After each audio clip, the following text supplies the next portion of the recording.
तो इस वीडियो में हम ये देखेंगे कि किसी भी पर्सन को मेडिटेशन क्यों करना चाहिए, किसी भी पर्सन को माइंडफुलनेस अपने लाइफ में क्यों डेवलप करनी चाहिए, क्या क्या उसके रीज़न है। तो वो रीज़न अपने लिए एक मोटिवेशन का काम करेगा ताकि हम इस मार्ग पे आगे बढ़ सके। तो यहाँ पे मैंने कुछ मेडिटेशन और माइंडफुलनेस के कुछ एडवांटेज, फ़ायदे इकट्ठे किए हुए जो मैं आपके सामने रिप्रेजेंट करना चाहता हूँ, ताकि एग्जैक्टली हम ये समझ सके कि किसी भी पर्सन को ये मेडिटेशन की स्किल अपने लाइफ में क्यों डेवलप करनी चाहिए। और अगर मेरे से पर्सनली पूछा जाए तो मेरे हिसाब से it is the only skill a person should have. ये इकलौती स्किल है जो हर पर्सन के पास होनी ही चाहिए, क्योंकि अगर ये स्किल पर्सन के पास है तो बाकी की सारी स्किल पर्सन ऑटोमेटिकली अचीव कर लेगा, बाकी की सारी स्किल उसके लिए बाई प्रोडक्ट हो जाएगी। तो लेट्स सी कि किसी भी पर्सन को मेडिटेशन क्यों करना चाहिए। तो मेडिटेशन का जो सबसे पहला फायदा वो है कि ये आपके थिंकिंग स्किल को डेवलप करता है।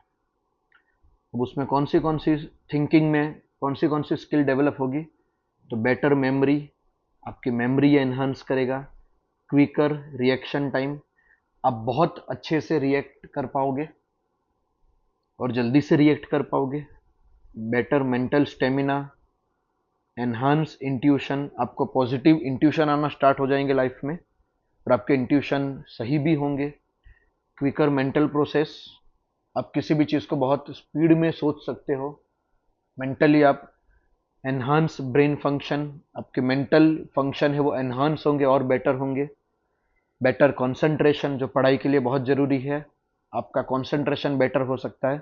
बेटर डिसीजन मेकिंग, आप लाइफ में बहुत अच्छे से डिसीजन ले सकते हो, क्योंकि आपको अल्टीमेटली ये पता चलेगा कि life is nothing but a collection of decision.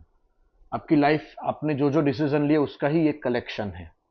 तो ये हो गई थिंकिंग से रिलेटेड फायदे उसके। प्लस हेल्थ और ओवरऑल वेल बीइंग में आपको क्या क्या एडवांटेज मिलेंगे, तो आपका एंग्जाइटी लेवल कम होगा, फिर फैटिग्यू आपका कम होगा, मतलब डर वगैरह की जो फीलिंग है वो आपकी कम हो जाएगी। स्ट्रेस कम होगा, डिप्रेशन होने के चांसेस कम हो जाएंगे। जो पेन होता है बॉडी में, उस पेन को भी ये कम करता है।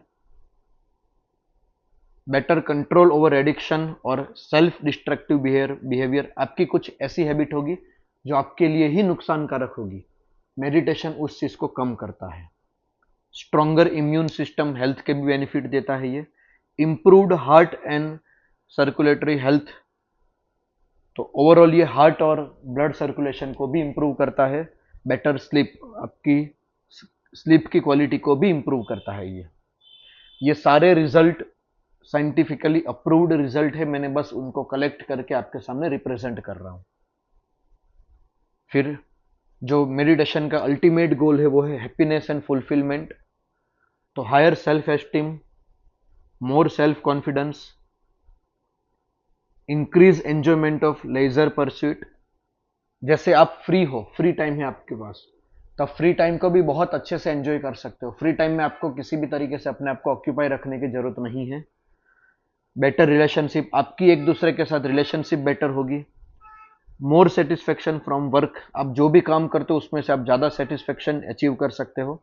Better focus on the goals and release of full potential, आपकी जितनी भी क्षमता है आप अपना 100% दे सकते हो अगर आप अपने जीवन में मेडिटेशन और माइंडफुलनेस को इंक्लूड करते हो।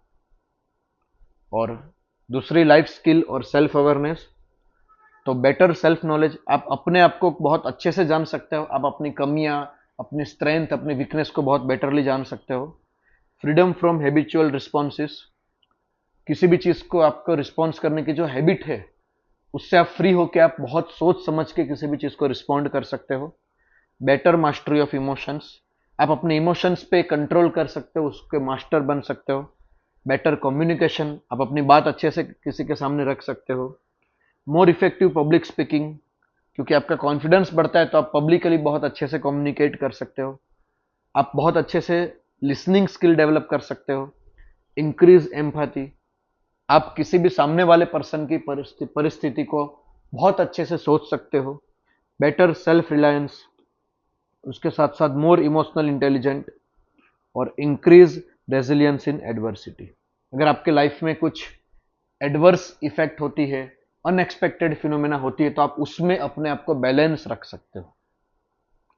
तो इतने बेनिफिट है माइंडफुलनेस मेडिटेशन के।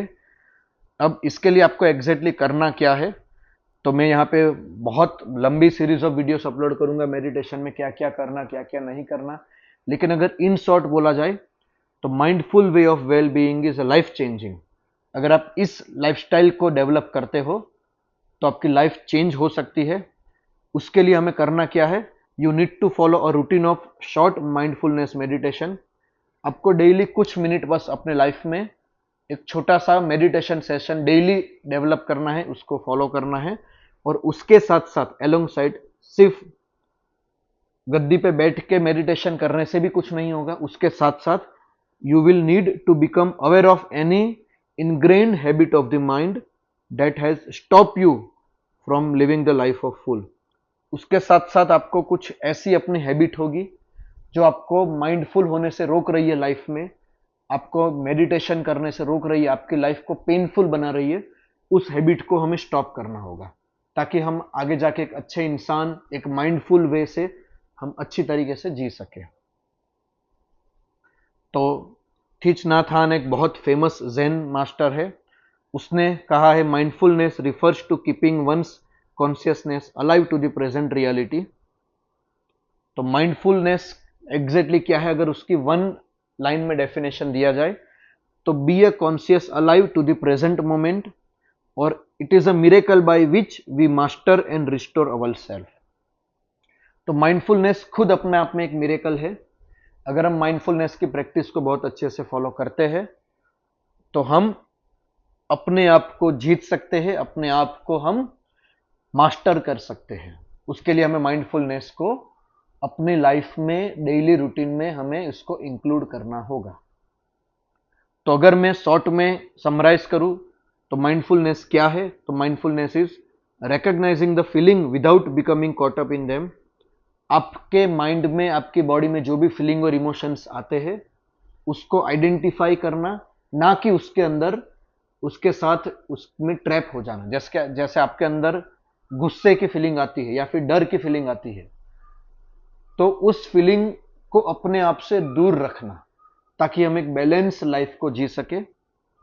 Identify your self as who you truly are and not identify your self with your feeling and mistake. आप एक्चुअल में क्या हो, अपने एक्चुअल स्वरूप को पहचानना, और आप अपने थॉट, अपनी फीलिंग, अपने मिस्टेक नहीं हो, आप एक्चुअल में क्या हो वो पहचानने की प्रोसेस है mindfulness. Living more in the present moment and less in the past and future. अभी आपके सामने क्या हो रहा है उस पर ज्यादा अपना कंसंट्रेशन हो, उसके साथ हम जिए, ना कि हम पास्ट और फ्यूचर पे ज्यादा फोकस करें। और the way to cultivate happiness that is suitable for all. एक ऐसी हैप्पीनेस कल्टीवेट करना, एक ऐसी हैप्पीनेस अचीव करना जो सबके लिए फायदेमंद हो। ना कि हम जनरली हम ऐसा सोचते हैं कि भाई मेरी मर्जी, मैं क्या करूं। तो मेरी मर्जी चलाने में हम खुद का भी नुकसान करते हैं और अपने साथ वालों का भी नुकसान करते हैं। तो हमें ऐसी हैप्पीनेस कल्टीवेट करनी है जिसमें अपना भी फायदा हो, साथ में सोसाइटी का भी फायदा हो। तो it's all about why one should meditate. हमें क्यों अपनी लाइफ में मेडिटेशन और माइंडफुलनेस को डेवलप करना चाहिए, ये उसके साइंटिफिकली प्रूवन फायदे हैं जिसको मैंने कलेक्ट किया है। तो अब एग्जैक्टली माइंडफुलनेस के लिए क्या करना है, डेली कौन सी प्रैक्टिस करनी है, उस पर हम स्लोली स्लोली इस पूरी सीरीज में आगे बढ़ेंगे। तो इट्स ऑल अबाउट ध्यान योग। ध्यान मतलब मेडिटेशन, माइंडफुलनेस मतलब फुल अवेयरनेस के साथ जीना। तो इस पूरी सीरीज को हम चाहते हैं कि अपने लाइफ में डेवलप करें ताकि हम लाइफ में फाइनेंशियली सक्सेस हो ना हो लेकिन एक अच्छे इंसान जरूर बन सके, और अच्छे इंसान ही अल्टीमेटली सफलता की डेफिनेशन है। Thank you.